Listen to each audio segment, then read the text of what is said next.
चलिए शुरू करते हैं। As the topic explicitly explains regarding that Basal 3 for all it is actually useful for all exams. But if you would like to get my personal opinion regarding this, whether you should study or not, then I believe that a Basal is not very important for the exams because almost in exams Basal is not asked. Basel is not asked, and as far as concerned as I know, Basel is not never asked in such a. But we don't know about when the exam will ask these things because these things are also related with the RBI circulars. Therefore, we should study. A brief glimpse we will take, a much brief, because whatever is important, we will discuss only those things, and we are not going to in much deep because in much deep Basel 3 actually goes with the risk management thing, which is beyond the scope of your preparation, and also it will kill much of your time and it won't be useful. Then we will be doing only important things which are very much relevant for the examination, although I would say again that it is never asked in examination very aggressively, means a number of times it won't be asked, and it is not very much related to normal banking awareness, but it is important. If you uh, ask myself that whether it is important or not, then I would say that it is important. But if you will say that sir, whether we should study or not, then also I will say that you must go through it. But if you will say that it is important in sense that it will come into examination, then I would say no. Even if you go left with this topic, then it is also not going to harm you much more. But if it comes in examination, then it will be your extra marks because a number of persons won't be going with it. Okay, so we should start, and here we go for that. Okay, what is Basel and what was the need? Why it was formed? Like these things, we will go through it. As you say here, everything about Basel is written. I would say before think what is Basel, you should know that why Basel committee was needed. Yes, because of subprime lendings, means aggressive lending. You say both the countries, Germany, United States, not only Germany and United States, even the linked bank, linked a number of linked cascading effect was there, and the number banks began to fail. That was central bank governance of G10 countries. Okay. Mm, by this, you will know that how old the G10 group is, and you must know that G10 is shares the maximum of the world economy. Almost whole of the economy goes with. Okay, especially with the transactions, then you can say it is much more concerned with the G10. When these banks failed, then there came a need. Why this bank failed? They said that when the bank was failing, when they came to fail because of a number of defaults, credit defaults, the loans given by them, it was needed that was lack of the capital availability to the banks, and also the lack of capital, uh, liquid liquid assets was not there to run day to day process of the bank. Okay, then हम ये कह सकते हैं कि जो day to day process था उसमें bank के पास लिक्विडिटी नहीं थी और उनका क्रेडिट जो उन्होंने दिया था वो डिफॉल्ट हुआ। स्पेशली ये पेमेंट डिफॉल्ट की वजह से आया था। और उस वजह से जो सेंट्रल बैंक G10 के सभी गवर्नर्स थे, उन्होंने एक मीटिंग करी। और why it is named as Basel? Because it is a place, Basel, where the meeting was conducted. Okay, that is that that is known with there is no abbreviation or full form of this. Basel is not an abbreviation of anything. Basel is a complete name of a place where the meeting was conducted, and presently, even till now and onwards also, we know that it will be known as Basel. If 4 comes, next guideline comes, it will be Basel 4, Basel 5, Basel 6. That is the thing, because when the market changes or any failures which was not expected and a new type of risk is involved, then Basel categorizes and includes in the new guidelines. Okay. The committee, it's अच्छा इधर आते हैं, ये line important है. The committee, it has no supervisory authority and its conclusion have no legal force. अब मतलब ये है, इस कमेटी के पास कोई भी ऐसा पावर नहीं है कि अगर आप बैसल के नाम्स को नहीं इंप्लीमेंट करेंगे तो आपको फांसी पे चढ़ा दिया जाएगा, मार दिया जाएगा, मतलब आपको अगेंस्ट कोई एक्शन ले लिया जाएगा. अच्छा, this is also very true that for an advice, because बैसल कमेटी केवल एक एडवाइस करती है, ठीक है, it is the opinion and advice also, so that you have to follow it to mitigate the risk associated with the banking system. Banking system में जो risk है उसको कम करने के लिए और उसका सामना करने के लिए, to face that risk which may come or which are running presently associated with risk, तो उसके लिए ये गाइडलाइंस दी गई हैं. तो ये किसी को मानना जरूरी नहीं है, means it is not mandatory to go with. Okay, it only formulates the supervisory guidelines. Okay, इसके पास कोई लेजिस्लेटिव अरेंजमेंट भी नहीं है. और सबसे बड़ी बात, अगर दूसरे कंट्री का बैंक फेल होता है, उसको जर्मनी या किसी और G10 की कंट्री से क्या मतलब है, फेल होने दो.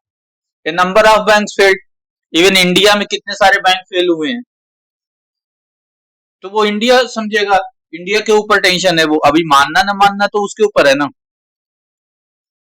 That is the thing.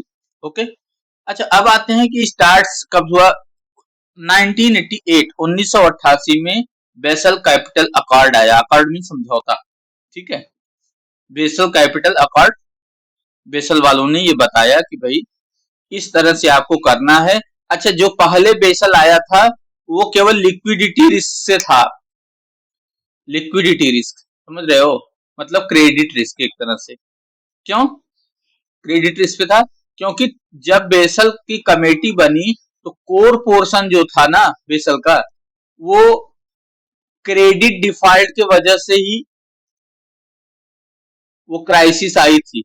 इस वजह से क्रेडिट रिस्क को ही उसमें इंक्लूड करके मेन थीम जो थी उसकी वो क्रेडिट रिस्क ही थी. ओके,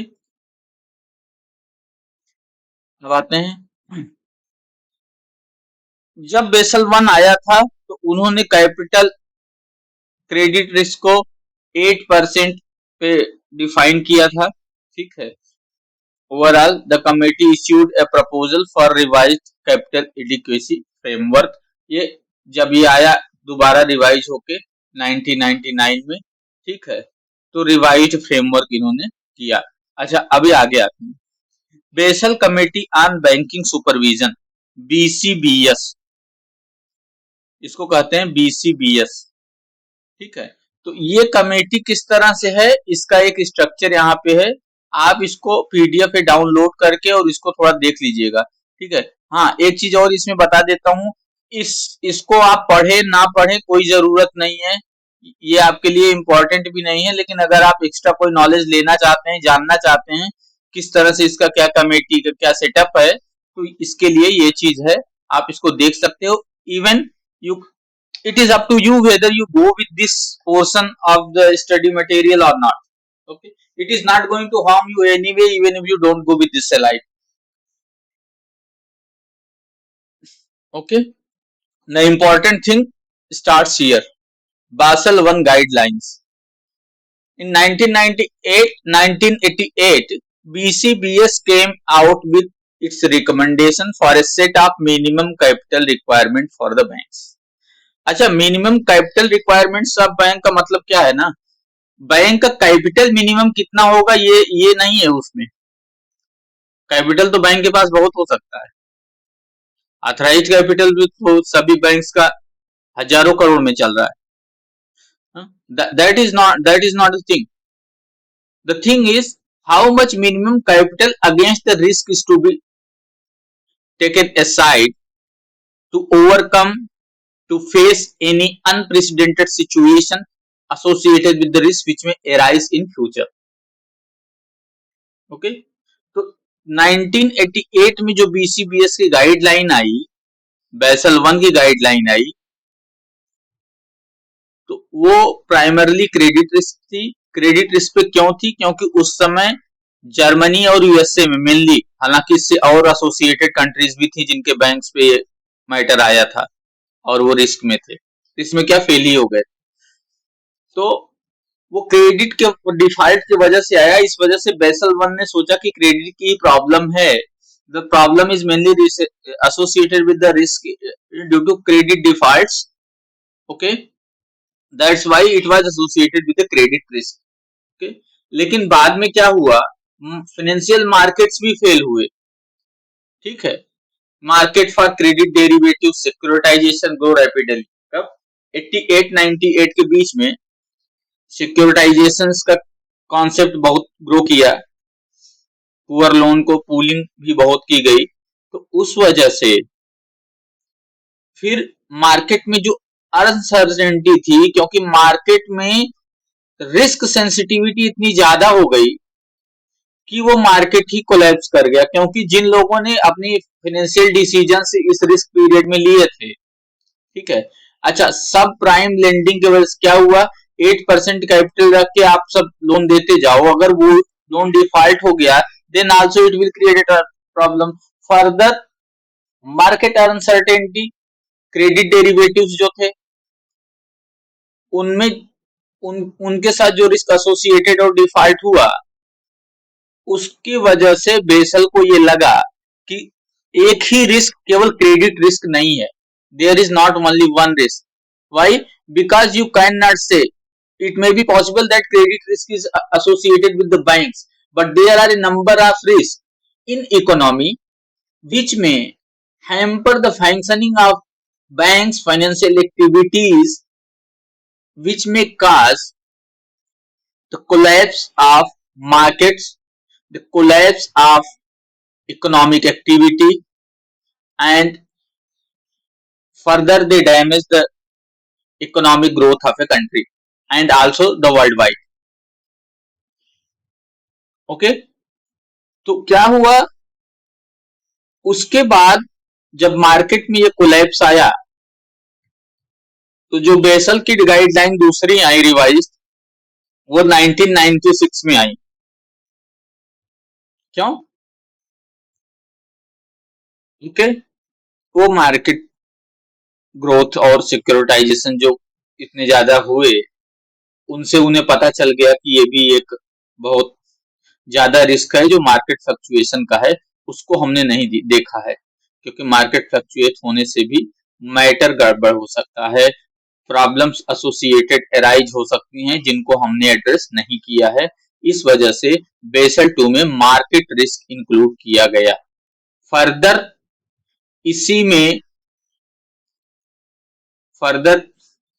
में बेसल 2 में, ठीक है, जो पिलर का कॉन्सेप्ट था वो भी था।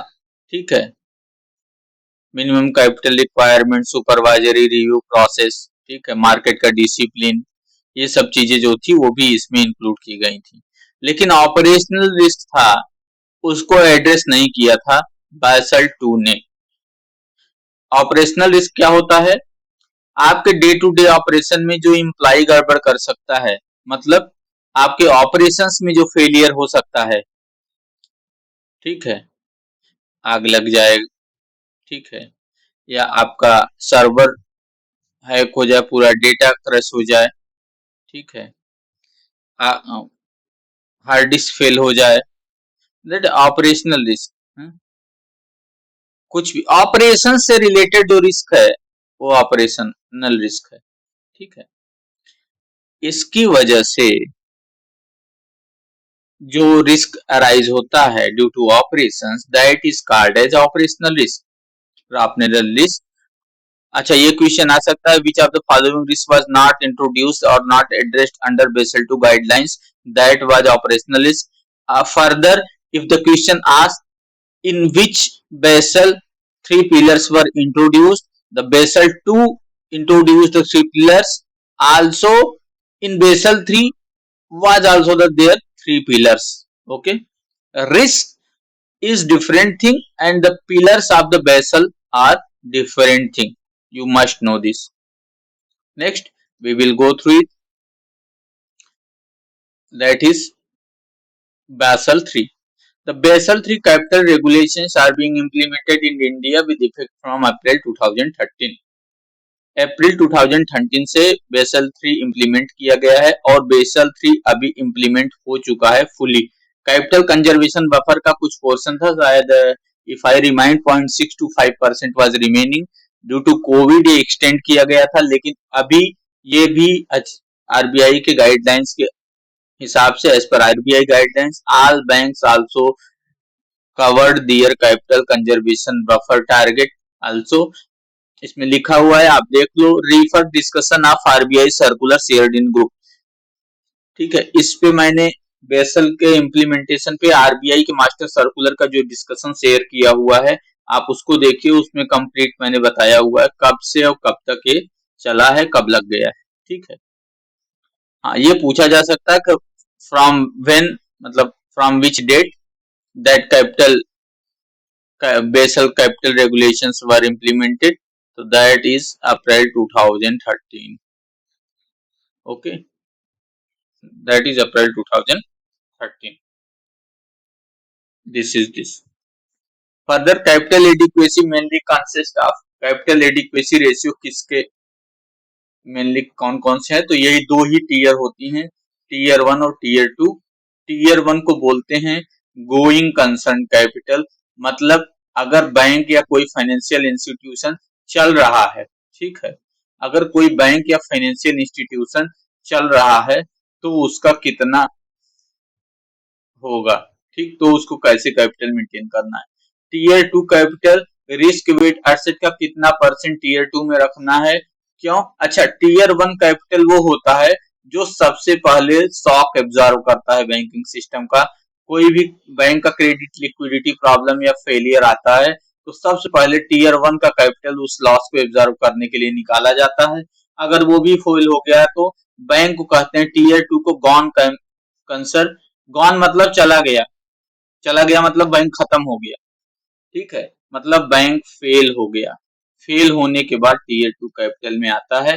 Capital conservation buffer, capital conservation buffer कोई टीयर से नहीं रिलेटेड है, ये बस ये है कि अगर बैंक प्रॉफिट में चल रहा है और बहुत अच्छा प्रॉफिट दे रहा है, ठीक है, एनफ लिक्विडिटी है उसके पास, then bank should kept some portion of this profit as capital conservation buffer so that it can also be used in time of crisis.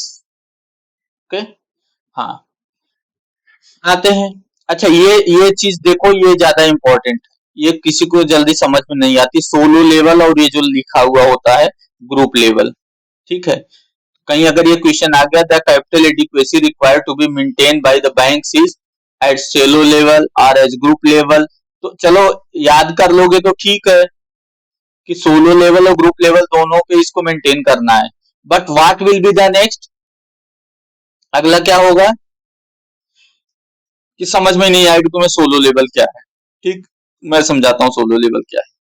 देखो, ये एक बैंक है मान लो, ओके, करेक्ट, ये बैंक अच्छे से चल रहा है, उसके बाद इस बैंक ने एक अपना डिपार्टमेंट खोला दूसरे किसी पोर्टफोलियो के लिए, ठीक है। जैसे पीएनबी का पीएनबी कार्ड्स है या एसबीआई कार्ड्स है, म्यूचुअल फंड्स है, ठीक है। कोई भी डिपार्टमेंट खोला, ठीक है। अच्छा, अब देखो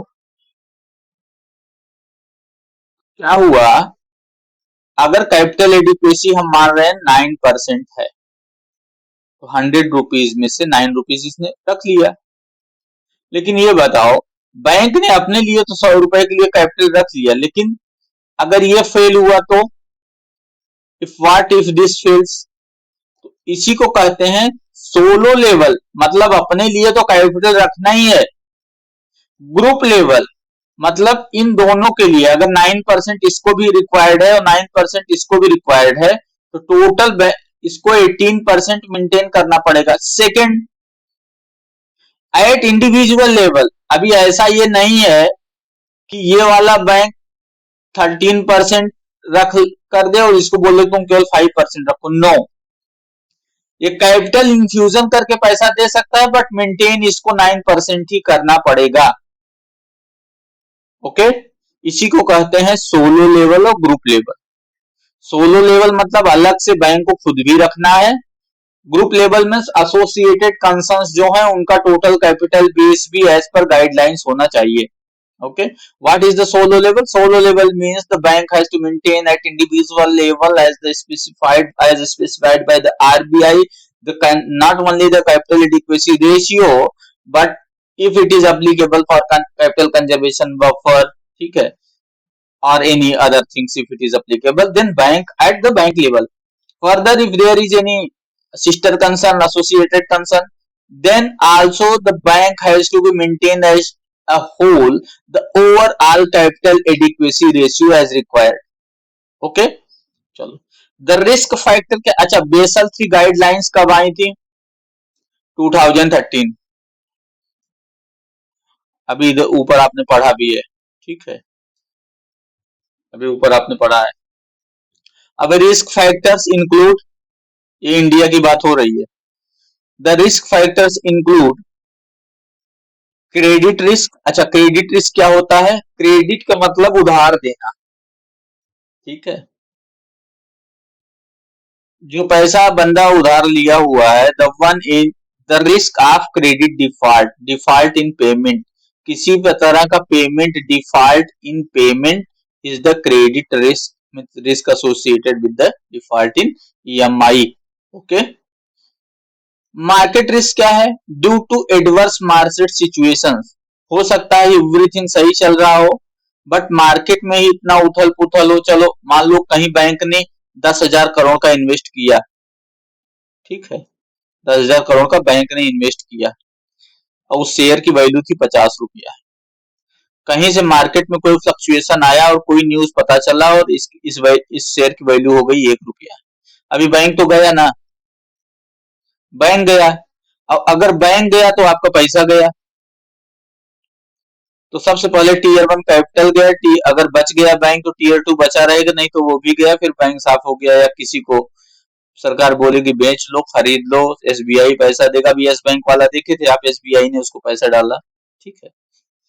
हालांकि एस बैंक के साथ क्या था, क्रेडिट रिस्क वाला ही मैटर था, ठीक है।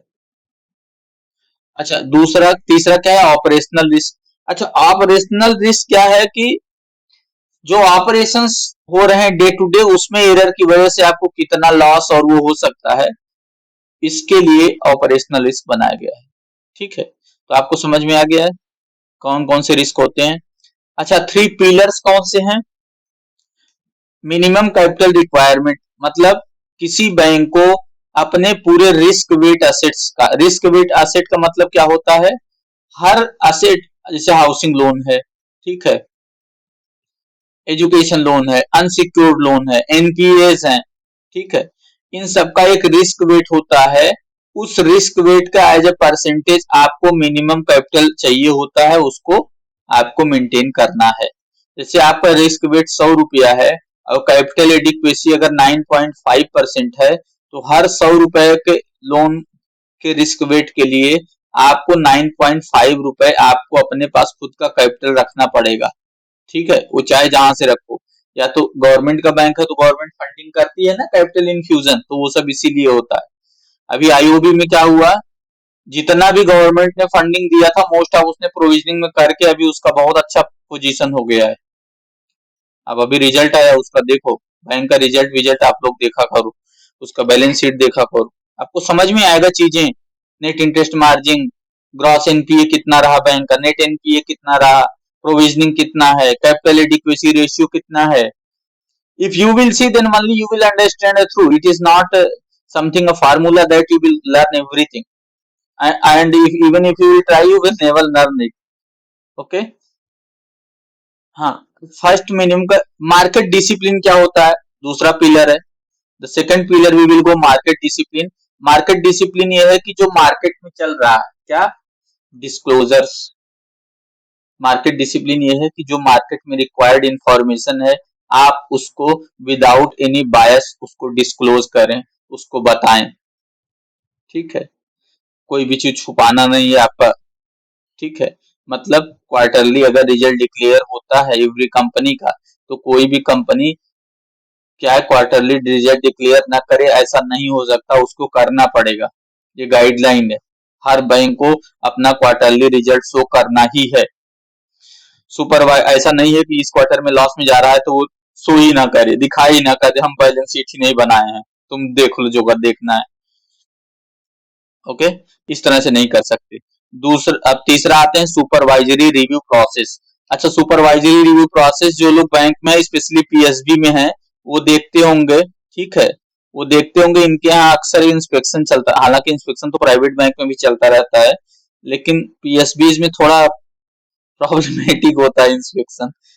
जो है वो जानते होंगे इंस्पेक्शन स्पेशली, वो तो रीजनल ऑफिस से तो चलता ही है, सेंट्रल ऑफिस लेवल से चलता है। ठीक है, अच्छा, दूसरा ऑडिट।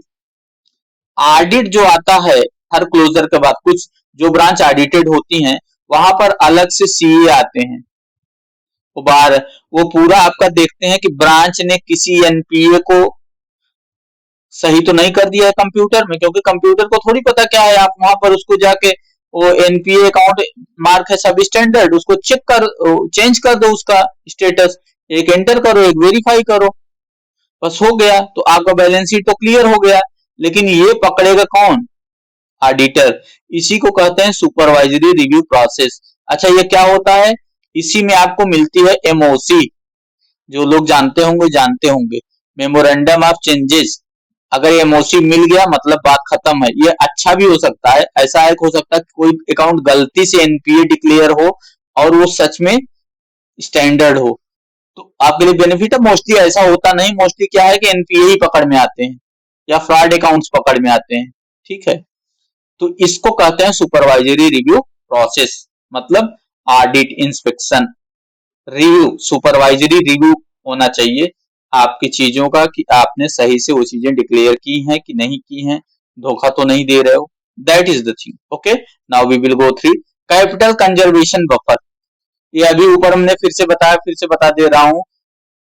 कैपिटल कंजर्वेशन बफर वो चीज है कि जब भी गुड टाइम, अच्छा टाइम आपका चल रहा है और आपके पास पैसे हैं, आप कुछ पैसे निकाल लो।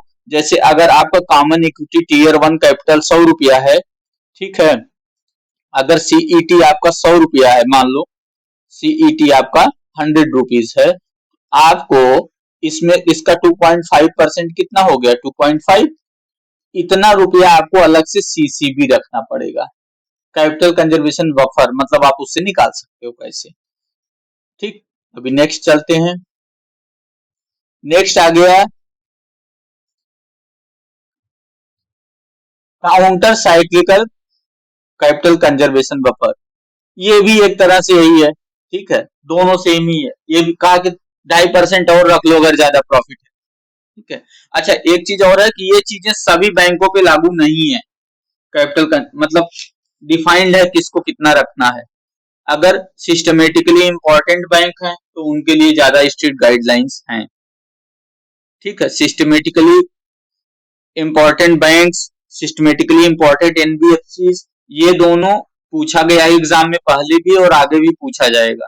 ठीक है, ये आप जान लो। अब आते हैं लिक्विडिटी कवरेज रेशियो। ठीक है, लिक्विडिटी कवरेज रेशियो क्या है? High quality liquid asset, HQLA। High quality liquid asset क्या होते हैं? जैसे FD हो गया, आपका FD हो गया। ठीक है, एक मिनट, FD हो गया, कैश हो गया। ठीक है, FD हो गया, कैश हो गया, और कैश इक्विवेलेंट्स हो गए। ठीक है, या ऐसे इन्वेस्टमेंट्स हो गए, ऐसे इन्वेस्टमेंट हो गए जो आप निकाल सकते हो, जैसे गोल्ड हो गए, गोल्ड निकाल सकते हो आप। ठीक है, गोल्ड ले लो, और फिक्स डिपॉजिट ले लो, कैश ले लो। ठीक है, इनको कहते हैं हाई क्वालिटी लिक्विड एसेट्स। ये हाई क्वालिटी लिक्विड एसेट क्या होते हैं? हाई क्वालिटी लिक्विड एसेट ये होते हैं कि जो इमीडिएट कैश में कन्वर्ट हो जा सकते हैं। ठीक है, इमीडिएट कैश में जो कन्वर्ट हो जाएं, वो या कैश इक्विवेलेंट में हो जाएं, उनको हाई क्वालिटी लिक्विड एसेट कहते हैं। अच्छा, ये चीज जरूरी है कि क्या गाइडलाइन है कैपिटल एडिक्वेसी की। ठीक है, गाइडलाइन कैपिटल एडिक्वेसी की ये सीट है। आपको याद नहीं करना है, बस ये जान लो कि टोटल कितना चाहिए होता है। हालांकि ये नहीं पूछेगा टीयर 1 कैपिटल कितना होना चाहिए, लेकिन ये जरूर पूछ सकता है कि आपका टोटल कैपिटल एडिक्वेसी कितना होना चाहिए। तो टीयर 1 कैपिटल जो बेसल ने बताया, उन्होंने कहा 4.5% होना चाहिए रिस्क वेटेड एसेट का, लेकिन इंडिया में क्या क्या है? इंडिया में RBI ने कहा नहीं, आप 5.5 रखोगे। कैपिटल कंजर्वेशन बफर उतना ही है। अब देखो, total tier 1 capital including capital conservation buffer 7% है एज पर बेसल। ये ध्यान देना कि एग्जाम में एज पर बेसल पूछ रहा है कि एज पर RBI पूछ रहा है। एज पर बेसल देगा तो ये वाला ऑप्शन में टिक करना है, अगर 7 8 दोनों है तो आपको 7 ही टिक करना है। अच्छा, एज पर RBI होगा तो 8% होगा। ओके, इधर देखो एडिशनल टीयर 1 तो दोनों में सेम बोला है ये रखने के लिए। ठीक है, अब ये भी मिनिमम टीयर 1 कैपिटल कितना हो गया? बेसल के हिसाब से 6%, इसके हिसाब से 7%। क्यों? क्योंकि 1% यहाँ पर ज्यादा लिया है ना, वही 1% आपका यहाँ ज्यादा आ रहा है। तो आप कोई भी कैपिटल याद कर लो, RBI में है तो ज्यादा होगा, बेटर है बेसल वाला याद कर लो। अगर एज पर RBI पूछेगा तो उसमें 1% जोड़ देना, और किसमें? टीयर 1 में जोड़ना, बाकी किसी में नहीं ऐड है। बाकी ऐसे ये भी 2.5, ये भी 2.5, this is also 7, this goes, it is overall, that is this one is from here। ये ऐसा नहीं 7 और 8 ना है, जो ऊपर वाला जो 1 है वही इधर आ गया है। Total 2.5 2.5, that is also 1.5 1.5, that is 2 2। minimum total capital as per Basel 3 is 8%, as per RBI is 9%। okay, if capital conservation buffer is also maintained by the bank, which is 2.5%। Okay, if the capital, ध्यान से सुनो, if the capital conservation buffer that is 2.5% is also maintained by the bank, then the total capital will be 10.5% as per Basel and 11.50% as per RBI। ठीक है, over 30 days during stress period ये 100% है, तो ये पढ़ने की जरूरत नहीं है, ये बहुत कंक्लूसिव चीज है। ठीक है, ये स्ट्रेस पीरियड और नॉन स्ट्रेस पीरियड आपको पढ़ने का जरूरत नहीं है। मैंने यहाँ पे लिख दिया है कि if you want through knowledge you can go through, but मुझे नहीं लगता आपको इतना टाइम है कि आप ये सब पढ़ें, तो ये भी नहीं है। फॉल्स यार ये भी जरूरत नहीं है आपको। ठीक है, तो ये दोनों इंपॉर्टेंट नहीं है, लेकिन अगर आप अपने लिए पढ़ना चाहो, ठीक है, if you just for knowledge then you can go through. Okay, अगर आपको बहुत ज्यादा पढ़ना है तो BIS, bank of international settlements की साइट पे भी जाके पढ़ सकते हो, लेकिन इतना ज्यादा जरूरी नहीं, आपको पढ़ने का जरूरत नहीं है। ठीक है, वो you don't need to go in such through deep knowledge for that POR CBO examinations even in RBI also, because you are not expected to go with such what an promotee in the bank wants because in if he is working in the bank, that is the complete banker he is. But here you are not required. You are expected to know general things, but not in very much deep, because it is not such an examination. Okay, we will continue next. Okay,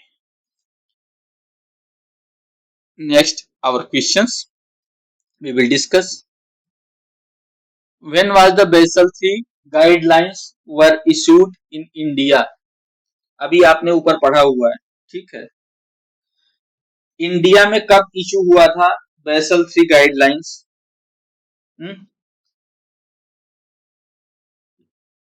बताइए। Basal तो 2010 में आपको पता ही है issue हुआ, ठीक। Basel was issued in 2010. In which month? It was in December 2010. Basel guidelines was this. ठीक है, मैं बता देता हूं।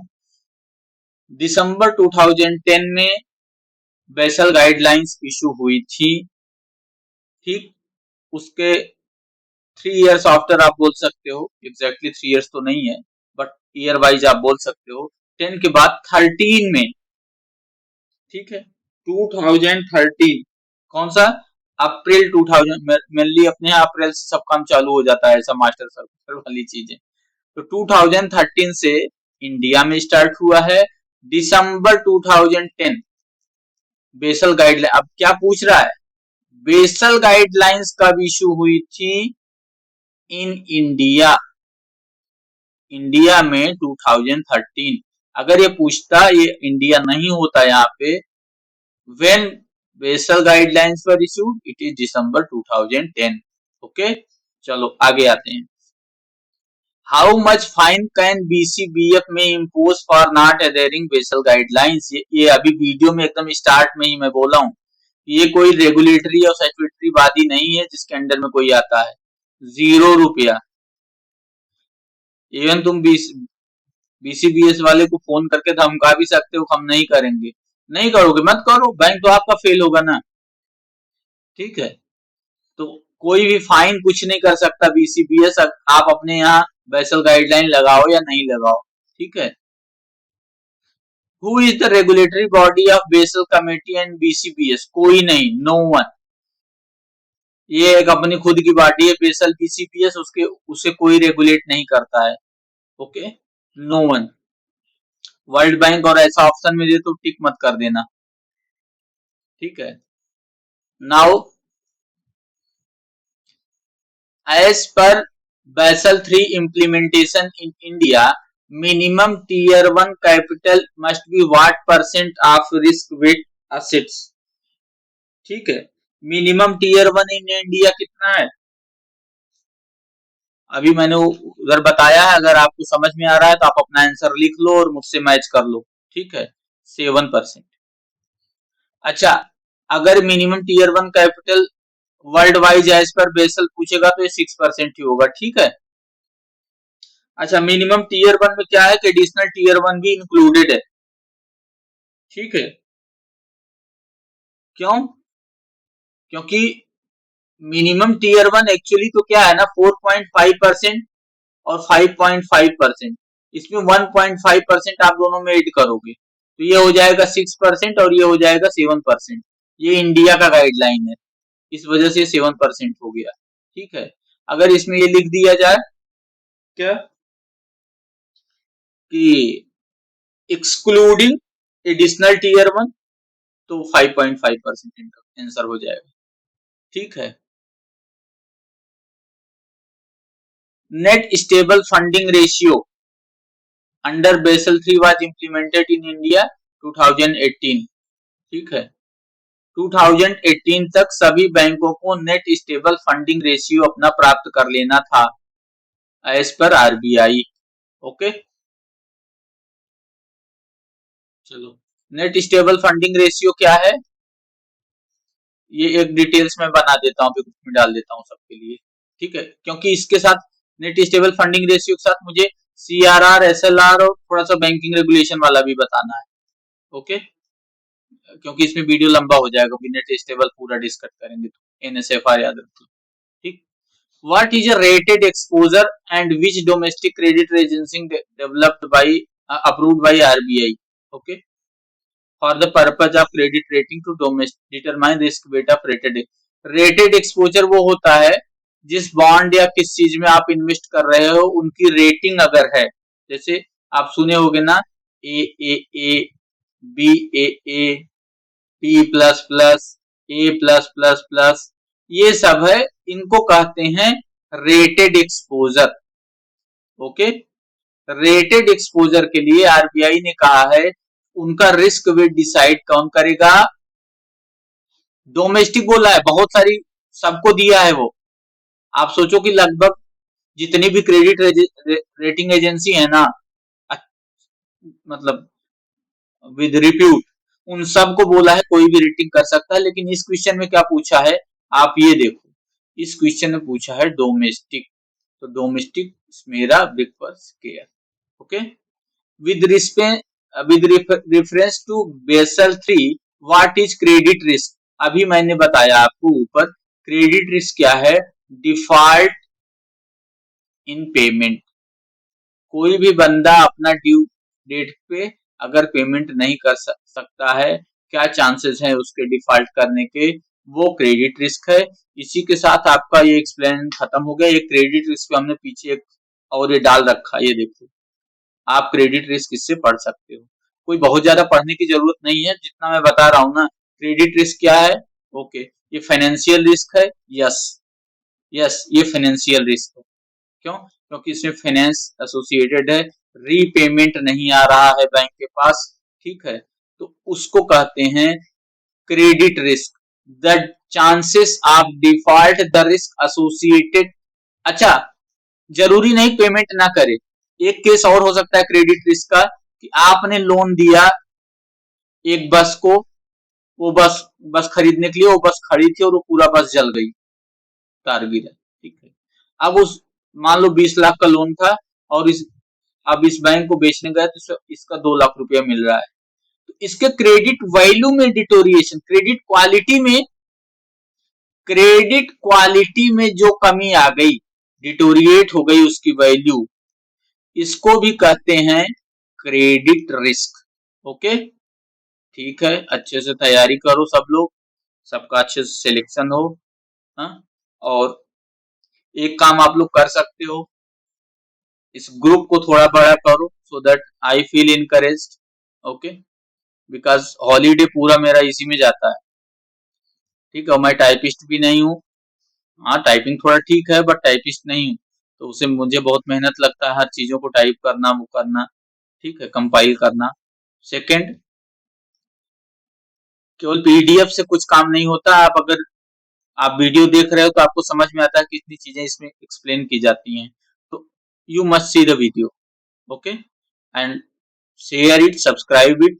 If anyone very close to you wants to be selected and want a fearless condition in such a fearful environment regarding banking knowledge, ठीक है, general current affairs related to banking, okay, then you must share this group and this channel to your colleagues, relatives, etc.